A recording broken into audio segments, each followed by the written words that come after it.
Is this thing on? Hi guys, welcome back to another episode of Dumb Blonde. Today we welcome a man whose name doesn't just live in pop culture, it defines it. From the newsroom to daytime TV, from serious journalism to unforgettable "you are not the father" moments, Maury Povich has been making America laugh, cry, and sometimes sprint off the stage for decades. Wow. Was that a good intro? Very good, Bunnie. Terrific. Mr. Maury Povich is on Dumb Blonde. No, it's my honor to be with you. You don't understand. Like, you are the godfather. You're like, you have no idea. Like, You know, everybody says something like that, and I'm amazed at how penetrating it's been over all these years. 6 decades. I know, a long time. That is But I mean, especially the talk show, you know, everybody, it's like, it's part of the culture. And I never expected it. And still I'm amazed. And that's why you're a freaking legend. I'm telling you, because you're so humble about it, and because you didn't seek it out. It kind of found you in a way, which we'll talk about. Sure. And you literally made history for Well, you're very kind. decades. It's just been insane. Can we bring daytime TV back? You know, it's interesting.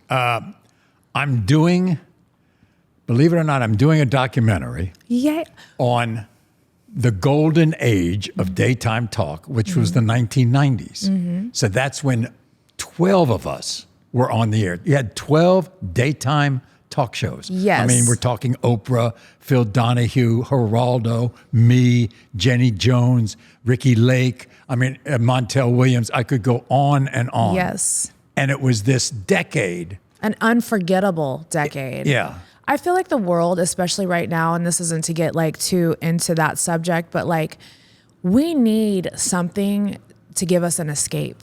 Like, yes, we have reality TV and stuff like that, but it was nothing like what daytime TV did for us. And it was like, you know, if you were ever having a bad day, you just turn the TV on and guess what? You're going to watch Maury.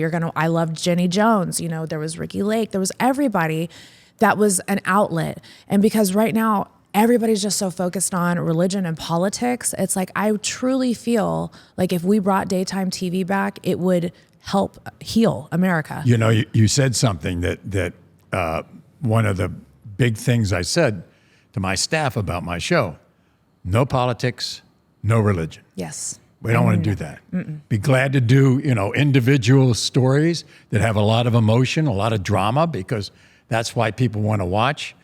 But I want to stay away from religion. I want to stay away from politics. You can't win. Absolutely. And I do the same thing on my podcast.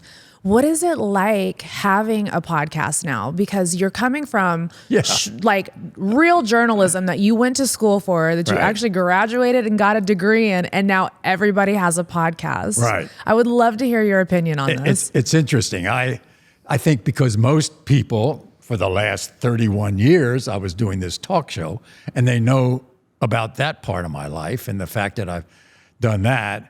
But not many people knew that, you know, I had 25 years in the business before that as a journalist, and worked in, I grew up and raised in Washington, D.C. I worked there.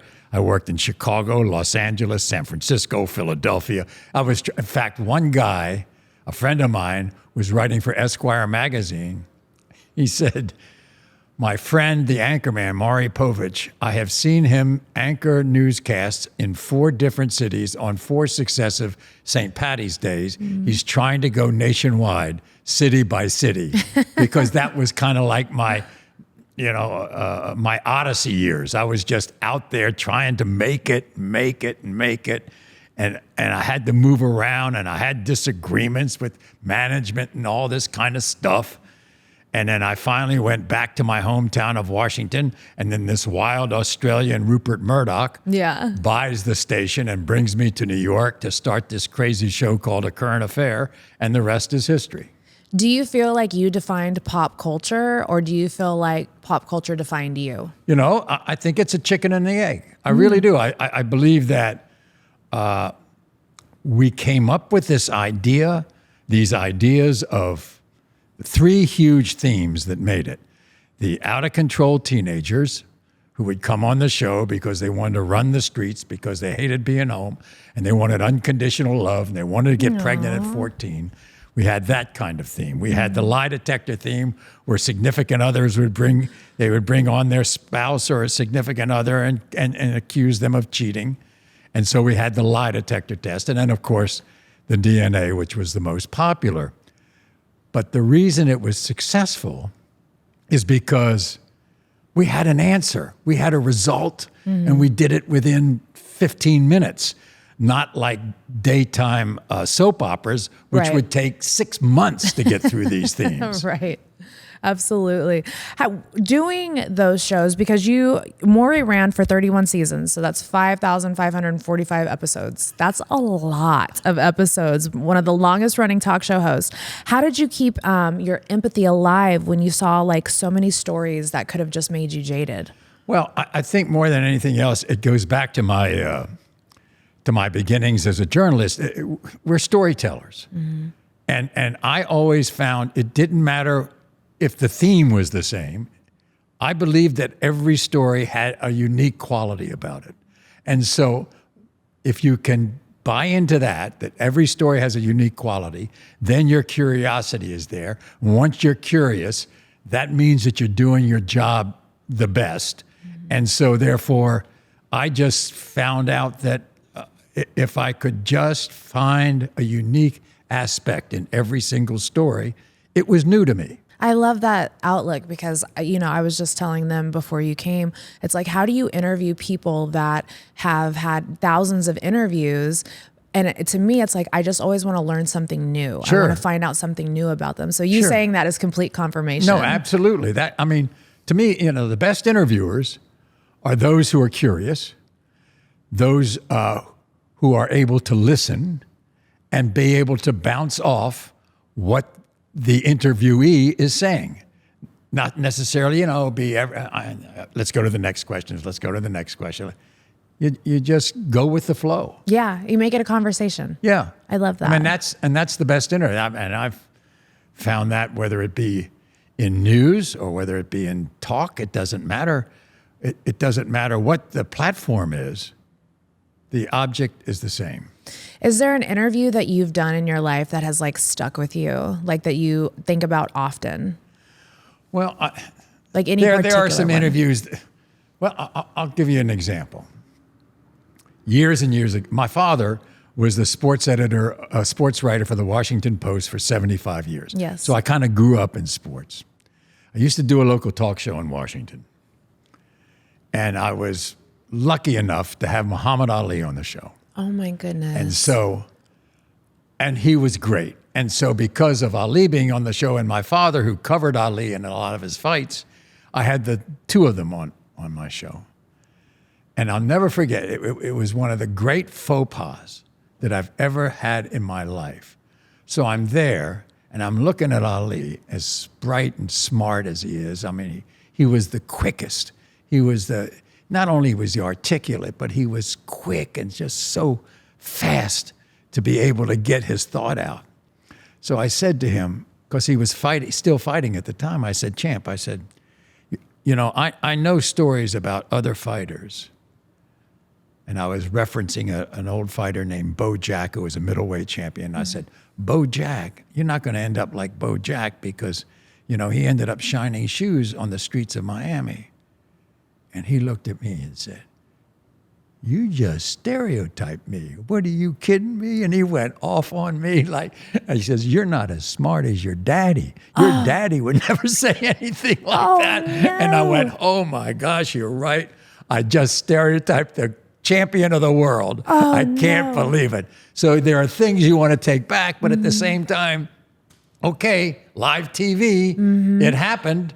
And, I was able to say I was sorry, but at the same time, I went, wow, Maury, you really made a big bad one there. But you learned a lesson. Sure. So, absolutely. he taught you. I was like 31, 32 years old. Yeah. He taught you literally probably one of the greatest lessons where you absolutely think the question out before you speak. I don't think I've ever stereotyped anybody since.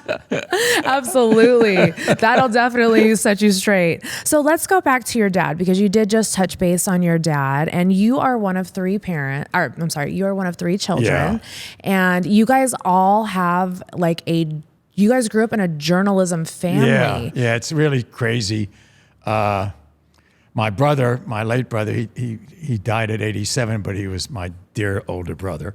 He was the lawyer for the law firm that represented the Washington Post. Wow. And all, and all of its stuff with, you remember when the Pentagon Papers went to the Supreme Court and everything else, he represented the Post in many issues. So my sister became the first women's senior editor at Newsweek magazine, and her husband was the editor-in-chief of Businessweek magazine, and my father was the sports writer at the Post for 75 years, and I am who I am. So it was kind of a delicate house of cards media family. You never know what was going to happen, but we just ended up loving this business so much.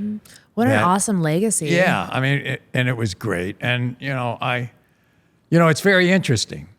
You, on the other hand, you've done it all by yourself. No, I right? appreciate it. Yes, sir.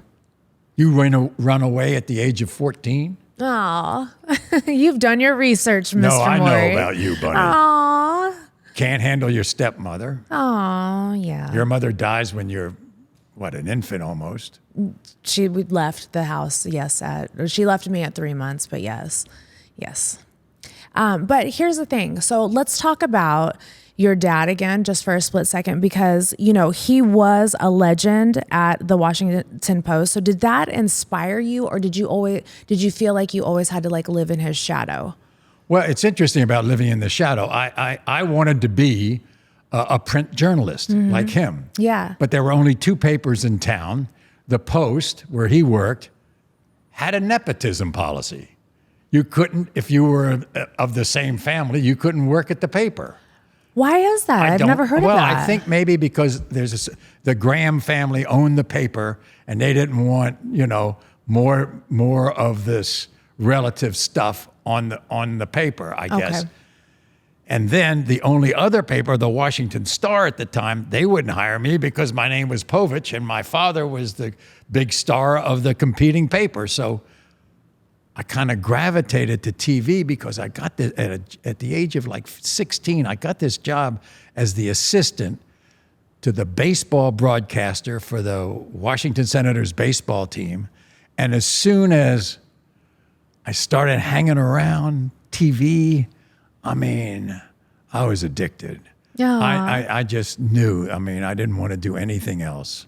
But I think what was cool about you getting into TV is most people want to be the story, but you were interested in the stories. Yeah, I wanted to find the stories. You wanted to tell other people's stories. I wanted to be there. Yeah. I wanted to observe the stories. And I was very fortunate because growing up in Washington, the nation's capital, my first job once I got out of school was being a radio reporter.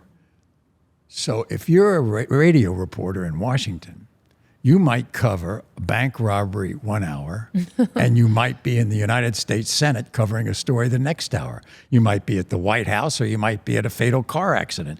In other words, local and national, it was the same thing if you were working in Washington, D.C. So therefore, I was exposed to so much at such an early age. Yeah. One of the first big stories I ever did in 1963 was go to Andrews, then Andrews Air Force Base, and watch Jacqueline Kennedy come off that plane in that bloodied pink suit. Oh gosh. Okay. With her husband's body in the back of the plane. Oh my goodness. How did that make you feel in that moment? Talking about it right now, I can remember the night. I can remember the plane, Air Force One. I can remember everything about it. And that was 37. That was almost 60 years ago. Wow. That moment in time is just to have, you have been there is. And then to be in Washington for the aftermath of the Martin Luther King assassination and the riots, to be there for the anti-Vietnam War demonstrations throughout the town for many, many years, to be there for Watergate, the biggest political event that I've ever covered. And, you grew up real fast. Wow. Do you ever take a moment to reflect on all of these experiences that you've had and just kind of tell yourself, like, pat yourself on the back, like, I lived that. I was there for all of that. I mean, it's interesting. So if for the last 30 years I've been doing a talk show, okay, and people ask me all the time, well, do you regret not covering? I only regret not being at really big events. Really big stories. What is considered a really big story for you, though? Because you've been at a ton of big stories. I know. For instance, well, I would have. I think I would have liked to have been around the presidential Gotcha. election stories. I certainly would like to have been around January 6th. I would have loved to have been there to see that for myself, instead of witnessing it on television. Right. I would like to have done that. But for the most part, I can tell you this, Bunnie, I wouldn't want to be in that end of the business today. No. I wouldn't want to be in the news business. No. Too tough. No. You can't practice it the way I used to practice it, the way my wife Connie Chung practiced it. You can't do it anymore. And quite frankly, those days have passed us by. Do you think that we'll ever have a chance of bringing it back? Boy, I hope so. I have a feeling I do have a feeling as to where we have a chance, and that is the viewers haven't given up on local news.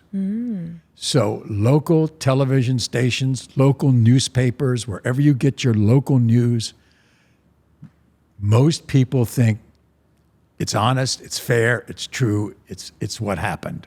And so therefore, if we can start to expand that feeling out again to a national effort, because it exists locally. I mean, you turn on your local news, you believe what you're hearing. Right. I also believe that the difference between the way that the news was back then and how it is now is we didn't have the internet. Of course not. I feel like the internet has ruined so much. Well, it's blessed us with so much, but Sure. then again, it's also ruined so much. You and I wouldn't be around without the internet. Right, exactly. Right. I definitely wouldn't. You would. No, but You were around long before then. I mean, I see your numbers on Instagram and YouTube and TikTok, and the Maury Show still has huge numbers on those platforms. But at the same time, a lot of bad things happen on the internet. Yeah. And I walk through the park. I walk through Central Park all the time. And I'm walking my dog, and everybody in the park is on their phone. And I'm telling you, if I don't bump into them, they're going to bump into me. Right. They don't even look around. Mm-hmm. They don't even smell the roses. Mm-mm. A lot of people don't look up from their phones anymore. And I just feel like the world, if we just came together and were able to sort of try to heal together instead of being at each other's throats like everybody is, I think it would just make life so much better. And I just feel like the internet creates that divide, though, because everybody can have a freaking opinion. Right. So how are you and your husband getting along? Oh, we're getting along great. You sure? Yeah. If I had the show, you wouldn't be on it. No, heck no. I mean, listen, there were a couple times where really? we had to do a... Oh, really? There was a couple times at the beginning we had to do DNA tests because, my husband liked to spread his seed around before we got together. Right. So we didn't know. Well, we might have in the beginning, but not now.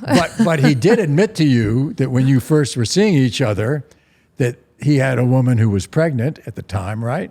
Oh yes. When we first got together, he was in and out of a relationship, and that is his son, our beautiful little Noah buddy, was she was pregnant with him, but they were already broken up. And I think that's where a lot of people get the confusion that, you know, he had cheated on me or something like that. But no, they were together for 10 years before him and I were together. And then that's where Noah, his son, came from. And I love the mother of his child. And I think she's a great mom. Yeah. And not only that, I mean, you've taken in his daughter. I have. Maury, is this your interview or my interview? I'm more interested in you than me.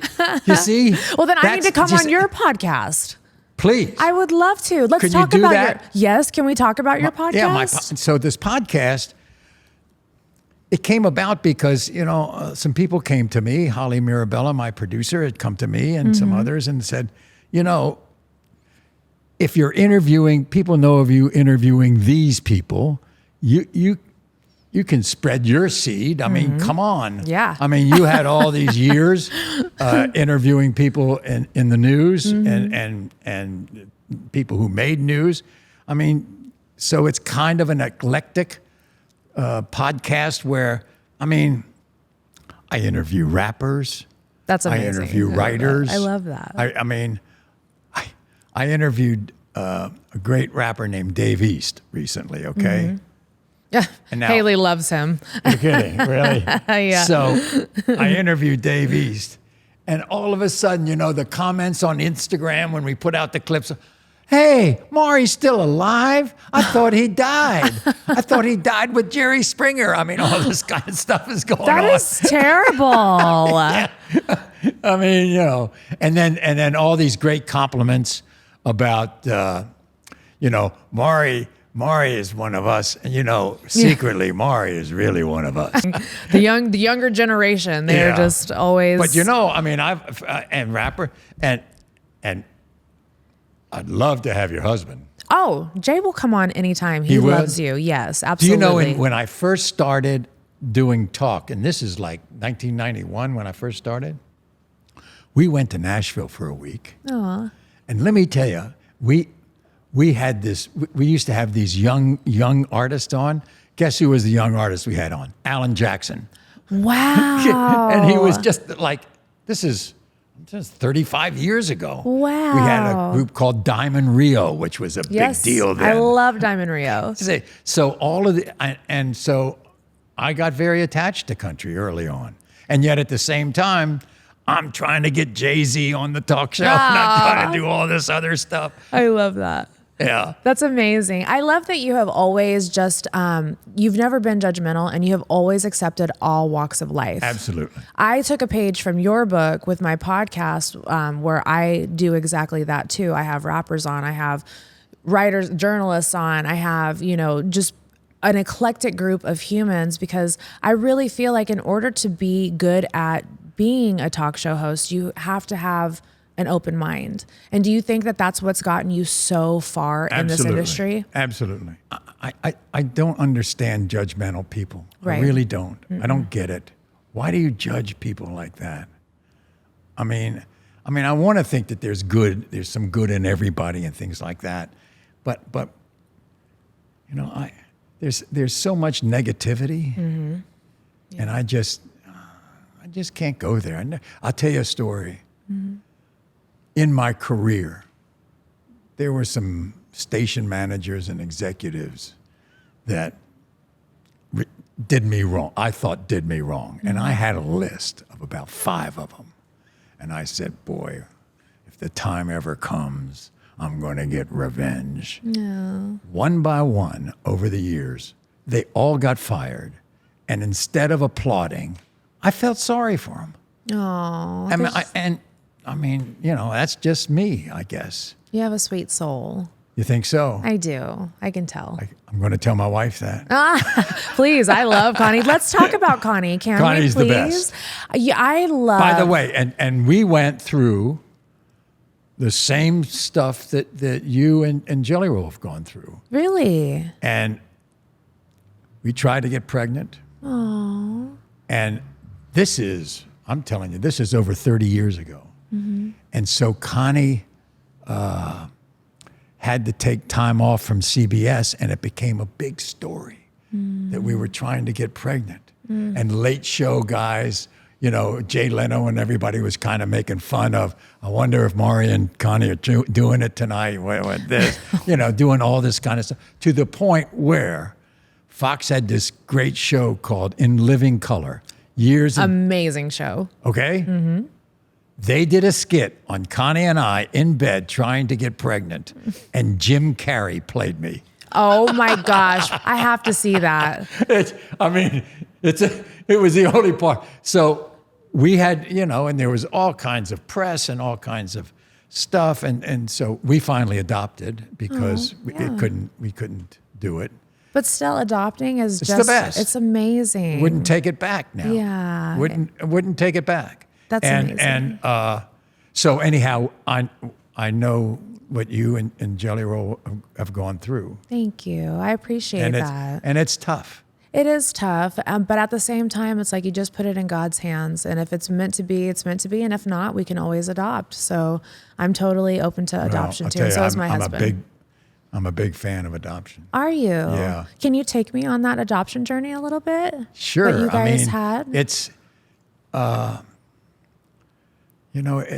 it's interesting. We have this son. He's now 30 years old. Connie is Chinese. First of all, Connie says, when we're starting to adopt, Connie says to the lawyer that we hired, so we want a child who is half Chinese and half Jewish. And the lawyer says, you won't live long enough. Nobody comes up like that. Right. Adoption. It's not going to happen. So we have this guy, and he's just spectacular. Mm. And he's now 30. He's engaged. He and his girlfriend have been together for like 9 or 10 years. And did you guys go public back then with adopting? Did you let everybody know you were adopting, or did you keep it private? You know what happens? Mm-mm. The tabloids find out. The National Enquirer found out. That's such an invasion of privacy. Unbelievable. I couldn't believe it. Everything was closed. It was a closed adoption and everything else. Nobody knew anything. And all of a sudden, the National Enquirer finds out everything. Mm. And the only way we could keep it quiet was we had to give the Enquirer an interview after the fact. They did that to Roseanne too. They did? Yes. I feel like they bullied people into like, we have this information about you. If you don't give us an interview, we're going to out you. Right. That's so wrong. That's terrible journalism. Yeah. Well, that was way back. This is, 30 years ago. They could never do that now. No. No, it would never fly. No. It's a blessing. It is Adoption is a blessing. Absolutely, it is a blessing. And you have 2 kids of your own too, also from a previous daughters. Marriage. They're much older. I have 4 grandchildren of them, and they're doing great. My daughters Susan and Amy, and they're terrific. And so we're a blended family. Yeah. We're a blended family. I think that says it all. I love that though. That is so awesome. So take me back to the first time that you met Mrs. My wife, Connie? Yes, Mrs. Connie Well, Chung. here's the thing. How can I explain this? I'm working in Washington. It was my first TV job. And I'm getting to be pretty big. I'm doing sports, I'm doing news, and I'm doing a local talk show, and I'm okay. And so the news director hires this person as his assistant. Fine. Her name is Connie Chung. We don't spend much time about it, copy girl around the office. And then what happens is, when we really knew Connie was going to be important, was the first job that comes up is a writer's job on the desk to write the newscasts. She wants the job. The news director says, no, you're my secretary. Nope, I want the job. And then the news director says, if you want the job, you have to replace yourself. Connie walks out of the newsroom, across the street, into the bank looks at the first woman teller, says, "You want to be in TV? Come with me." Walks her down, gets to the news director, gets this teller the job that she had, and she becomes the first job she had in the business. That's amazing. And within a year or two, she's off to work at CBS News.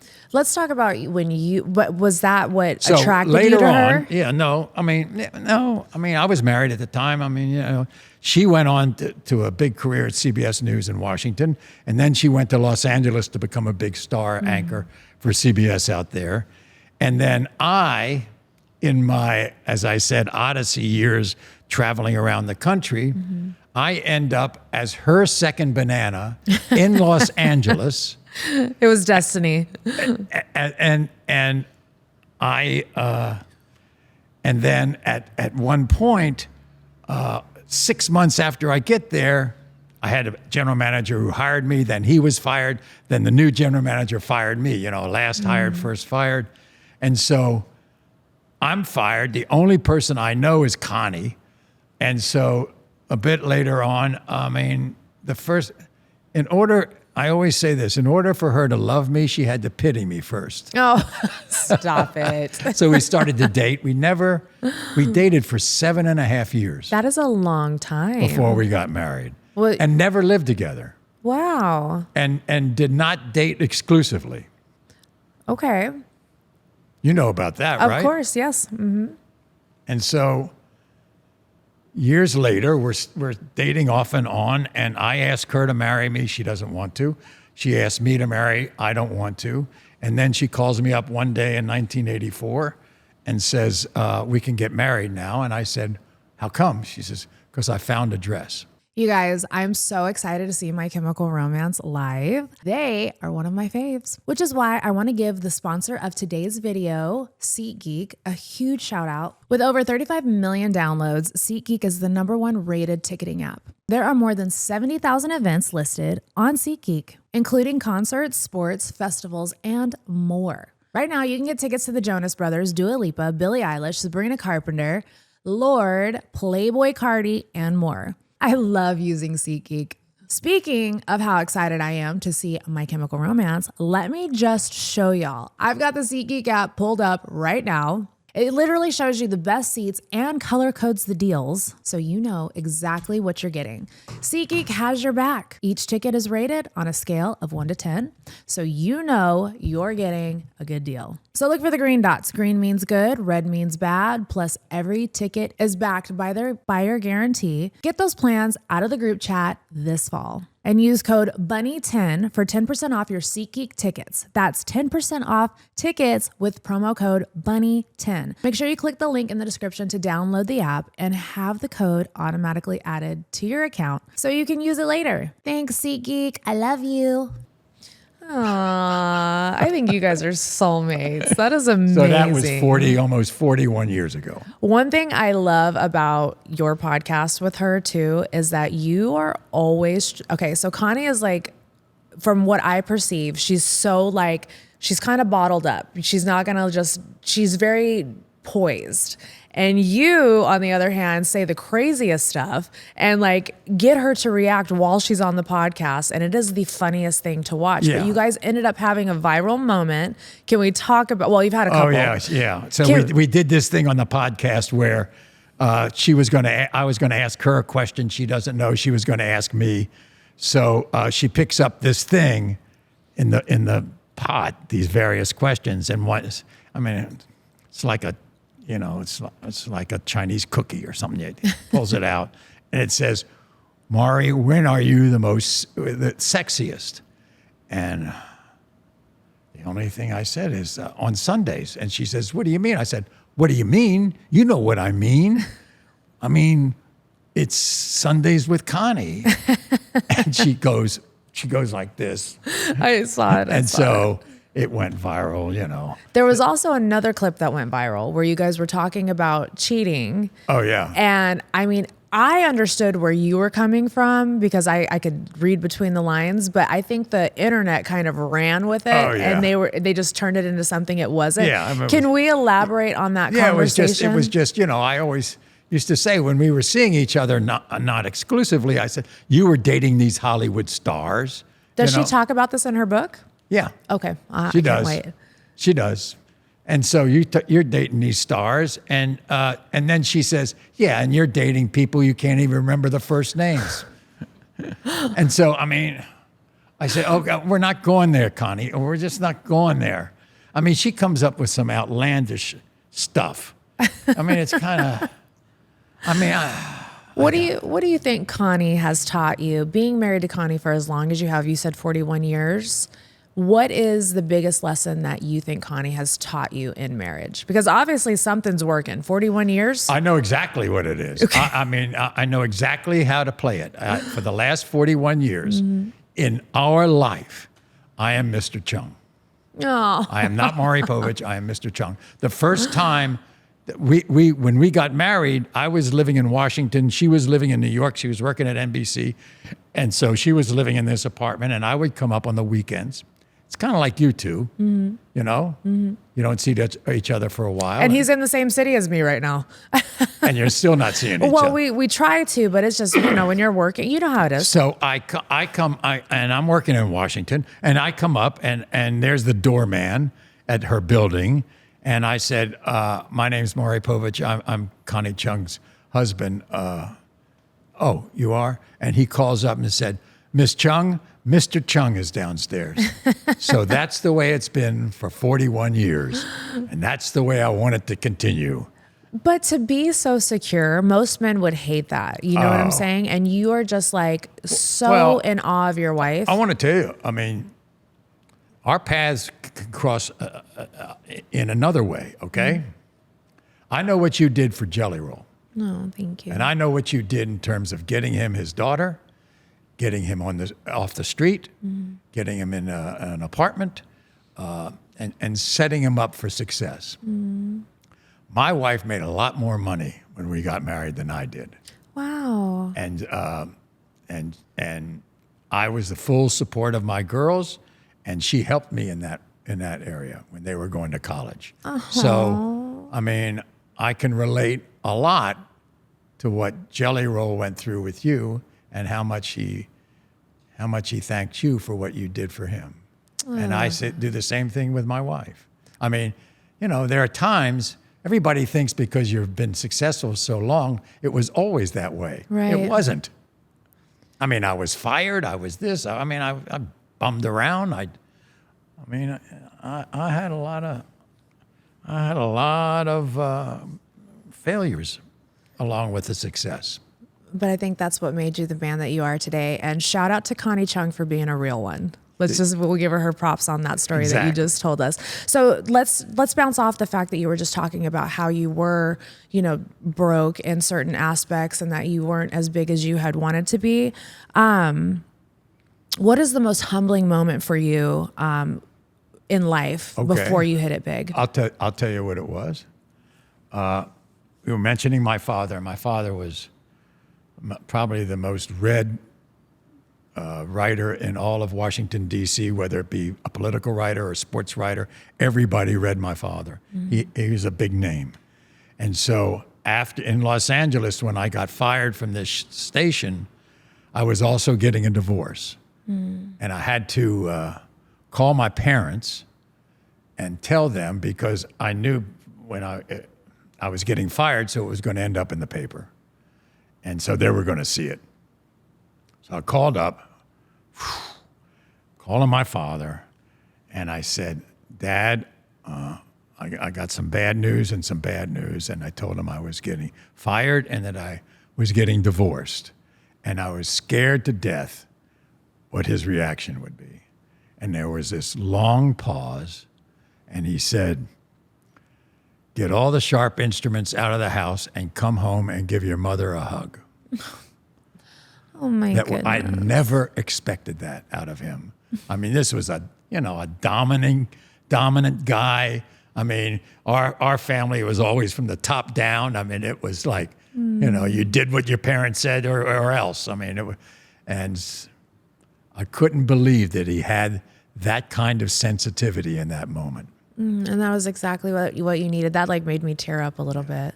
That's really a beautiful story. Can we talk about your mom for a second? Because I feel like we're always talking about dad and his accolades. You know, and my mother had a great line about that. What'd she because say? with my brother and my sister and me, and we were always attached to my father, and every time it was what we were mentioned, it was always about my father. And my mother used to say, "You poor motherless children." That's how she looked on it, because she was a housewife and she was a mom and a wife, and that she raised us. Because back then, my father, because he was a sports writer, he would travel, maybe a third to a half the year, following the baseball team or following this event or that sporting event, and so therefore he wasn't around that much, and so my mother had to be the mother and the father. Mm-hmm. She kept it grounded. Yeah. What's something about your mom that the world doesn't know that sticks with you every day? I tell you, I still remember something when I was kind of a mischievous kid. Among the three, I was kind of the middle child, mischievous. And I'll never forget, I did something wrong at around 10 or 11 years old. And she was so mad at me, she came up with a broomstick to my room. And she said, "I'm going to hit the hell out of you." And she did. Maury, what did you do? I can't remember I can't remember. It could have been anything. I don't know. I mean, I was kind of a pissy kid, but I'll never forget my mother, not my father, my mother. I mean, I had my mother. My father used to wash my mouth out with soap because the first time I used the F word at that dinner table. Not the dinner table, Maury. Well, I told you I was a mischievous kid. I love that though. I think your mischievousness is what has, and your wit also in your interviews. Like that mischievousness still carries with you now. I think it's part of me. It's your charm. It's part of your charm. Yeah, I'm a little bit that way. I love that. So here, let's talk about how I discovered you. I didn't discover you from the Maury Povich show. Really? I discovered you on A Current Affair. You did? I was obsessed. I watched it all the time. A Current Affair was my jam. It was the reason why I became a success. Mm-hmm. If it wasn't for that show, Murdoch brings me, I'm anchoring the local news in Washington in 1986, and I get a call to go see Mr. Murdoch in New York. I don't know the guy. Mm-hmm. He owns the station. He comes up. He introduces me to these Australians, all of these wild, crazy Australian producers that he had brought over from Australia. And he says, I have this idea for a show. I said, yeah. He says, we're going to call it A Current Affair. And I said, so what is it? He says, well, you'll figure it out with these guys. And I said, what do you mean? He said, and not only that, knowing that you're commuting with your wife, now you're going to be living with her, you'll find out whether you can stay together or not. And so that's how it all happened. We had these crazy, wild stories that we were doing that were so different than everybody else was doing. I mean, the stories we would do, the network news divisions would have those stories in the trash can. They wouldn't even touch them. But as soon as we got successful, all of a sudden, all the network news shows were doing the same stories we were doing. Jim and Tammy Faye Baker, all the scandals that were going on. It all led to, of course, OJ and the Bronco and everything else. I mean, it was Joey Buttafuoco. It was... what a time to be alive. We have so many good... all that stuff. I love it all because I grew up in that era, so that's my childhood, But I mean, I believe that A Current Affair walked so TMZ could run. It's all an extension. Wow. And that's TMZ would not exist without A Current Affair. Without you. Without Maury, the Godfather. I still see these clips. Charlie Sheen has a documentary out. I'm excited. I haven't watched it yet. Have you? I watched the first part. Guess what? There I am anchoring A Current Affair on the Charlie Sheen documentary. I love that. About him and Kelly Preston. Have you ran into Charlie? No, I don't know Charlie. You don't know him? Do you know him? No. No. Well, why not? Why would I? I don't know. No. You would have more of a reason to run into him. I don't know. Look, I might be his type, but I don't think I've seen Bunnie, him. I know your background. Oh, Shh, don't tell anybody. Nobody knows. Yeah, no, I'm just kidding. I'm kidding. And They all know. And I know Charlie's rep. Are you stereotyping No, I'm not saying anything. Are Bunnie. you stereotyping No, I would me, never say Maury? anything like that. Totally playing with you. That's amazing. All right, so let's switch gears because you've retired now in 2022. What does a day for Maury look like in retirement? Okay, I don't know if I've read this about you all. I'm a morning person. I get up very early. Mm-hmm. And what's very early for you? 6. Wow, that is early. It's very. I get up around 6. I take the dog out to Central Park, or in Montana, I take the dog out. And on Montana, you don't take the dog out; you let the dog out. Mm-hmm. And then I make my own. I've made my own breakfast for 60 years. What do you eat for breakfast? Eggs every morning. Like, well, how do you like them? Because I'm an egg connoisseur. I like them scrambled. I Yes. like them over. I don't like Poached? them up. I like them poached when I can find the right poacher. So you don't like runny eggs? Can you teach me how to poach them perfectly? I just get them poached for me. I can't do it. The poaching is an art. It is. It really is an art. You cannot. Connie can do it. I can't. Connie can do everything. I love know, her. I know. I love how much you love her, though. Yeah, well, she doesn't poach eggs for me because she's not a morning person, and she gets up, at a crack of 10, something like that. And so, Girl after my own heart.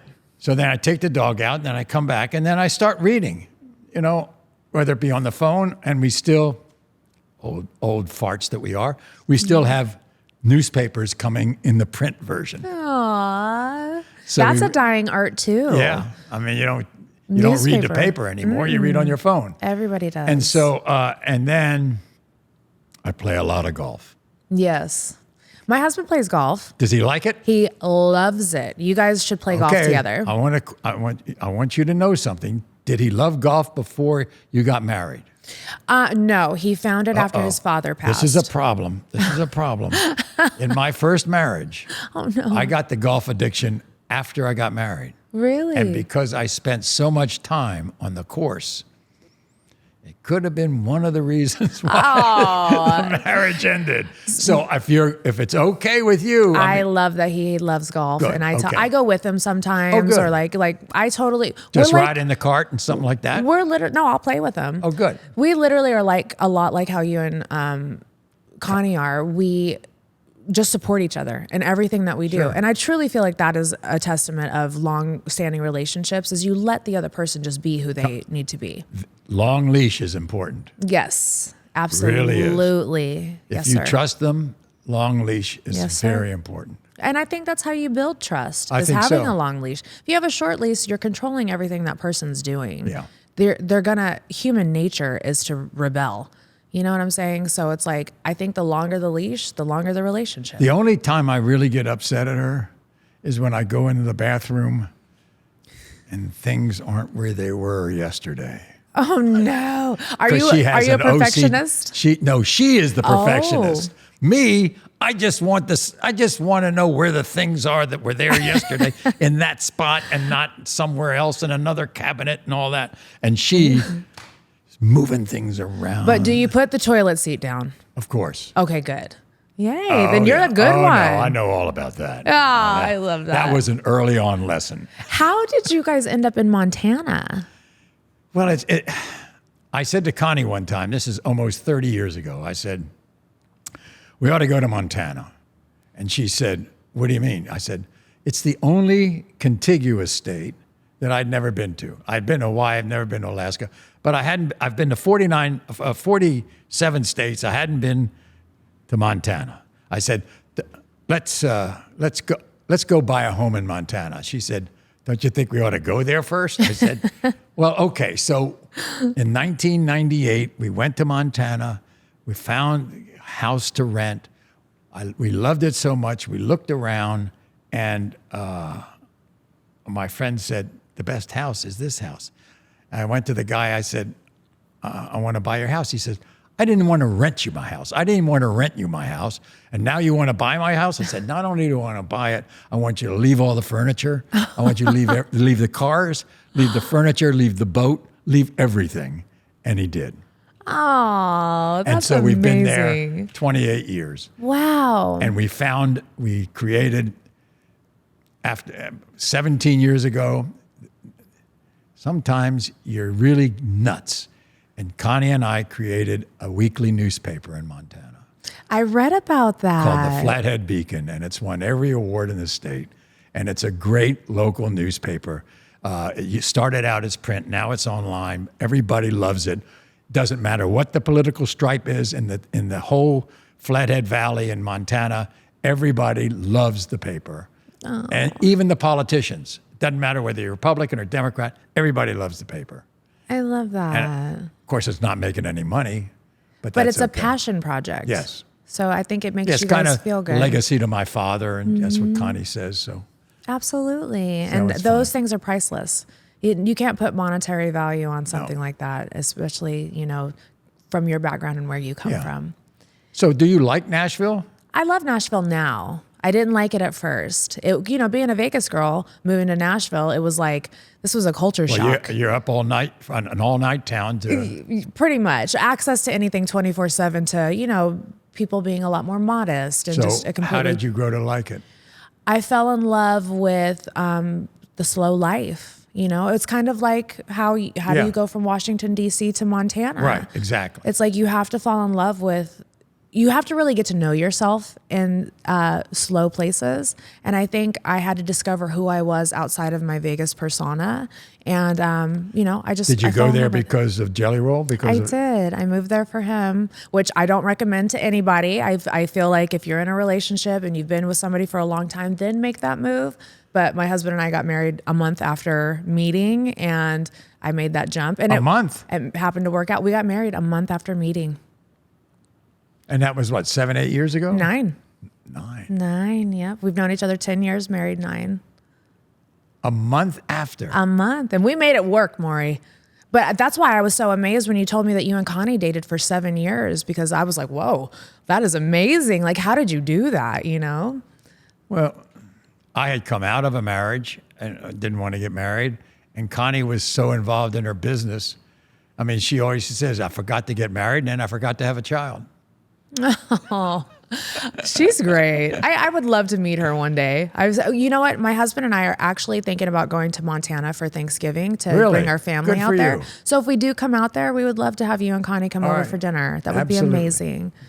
All right, so I'm going to ask you a closing question. Yes, my dear. And thank you so much for your time today. I loved it. It's been amazing just You're getting very easy to talk to. Thank you. I appreciate that.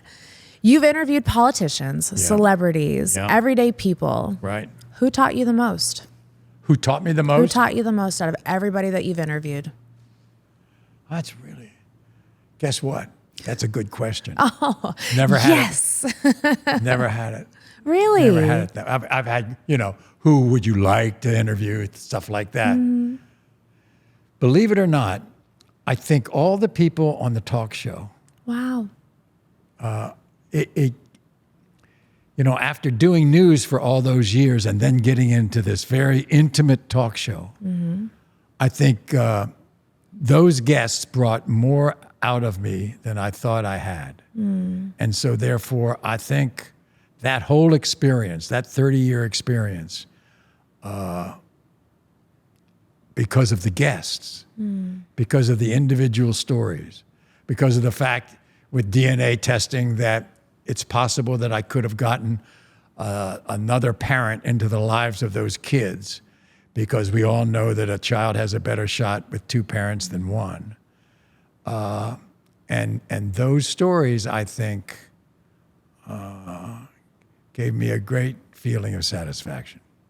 You're such a special human. Oh, no, I hope you don't know about that. No, I hope you know that. And I appreciate you being here and making time to come on my podcast. Well, it's beautiful. And now you and your husband come on par with Maury Povich. We're coming anytime you want. Maybe when we're in Montana, we can do it. That would be great. Thank you, dear. Tell people where they can find your podcast and listen to it. On Par Pod, on all of Instagram, whatever.